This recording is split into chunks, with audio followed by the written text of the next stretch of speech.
तो आज आपने क्या बताने वाले हो? Apgar score.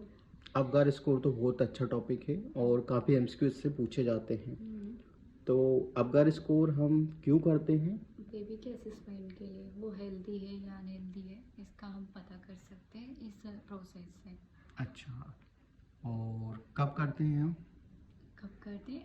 1 to 5 minute after, with in 1 to 5 minute after birth. After birth. ठीक है। अबगार स्कोर के पैरामीटर्स क्या होते हैं? 5 पैरामीटर्स होते हैं इसके। अपीरियंस हुआ, हाँ। पल्स हुआ, हाँ। फिर रिफ्लेक्स इनरेलिबिलिटी, हाँ। और उसके बाद फिर एक्टिविटी होगी उसकी, मसल हाँ। स्टोन्स की, और रेस्पिरेशन। ठीक है, तो थोड़ा डिटेल में बताओ इनको। अच्छा, ए तो फॉर अपीरियंस, इसमें हम कलर्स को चेक करेंगे बॉडी की। इसके बाद जैसे ब्लूइश कलर हुआ या पेल हुआ तो हम उसको 0 पॉइंट देंगे। इसके बाद यदि जैसे पिंक कलर हुआ बॉडी का, हाँ। और उसके साथ ही हैंड और वो फिट का ब्लू हाँ। कलर हुआ तो उसको 1 पॉइंट देंगे। हाँ। इसके बाद फुल बॉडी पिंक हुई तो उसको हम 2 पॉइंट देंगे। अच्छा। ओके, जैसे अब फिर इसके बाद पल्स की, पल्स का। पल्स ब्रीथिंग है ना।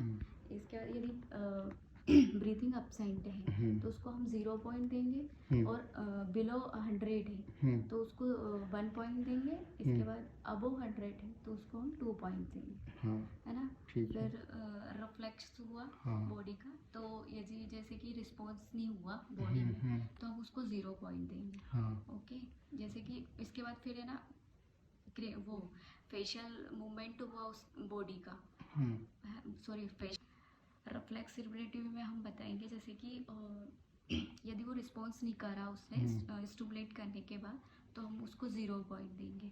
इसके बाद यदि फेशियल का मूवमेंट हुआ तो उसको 1 पॉइंट देंगे। इसके बाद जैसे कि वो स्ट्रॉन्ग क्राई करता है तो उसको हम 2 पॉइंट देंगे। फिर हम एक्टिविटी के बारे में, एक्टिविटी है 4th पॉइंट, उसमें मसल स्टोन्स के बारे में बताएंगे। कैसे?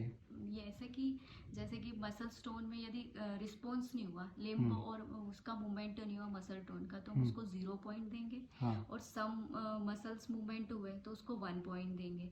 हाँ। इसके बाद यदि ऑल बॉडी मूवमेंट हुई तो 2 पॉइंट मिलेगा। ऐसा। फिर रेस्पिरेशन में हम ब्रीथिंग देखेंगे। यदि ब्रीथिंग मतलब नी है उसमें तो उसको हम 0 पॉइंट देंगे। यदि स्लो ब्रीथिंग हो रही है, इनरेगुलर ब्रीथिंग हो रही है तो हम उसको 1 पॉइंट देंगे। यदि स्ट्रॉन्ग ब्रीथिंग है और उसका रेगुलर ब्रीथिंग हो रही है तो उसको 2 पॉइंट देंगे।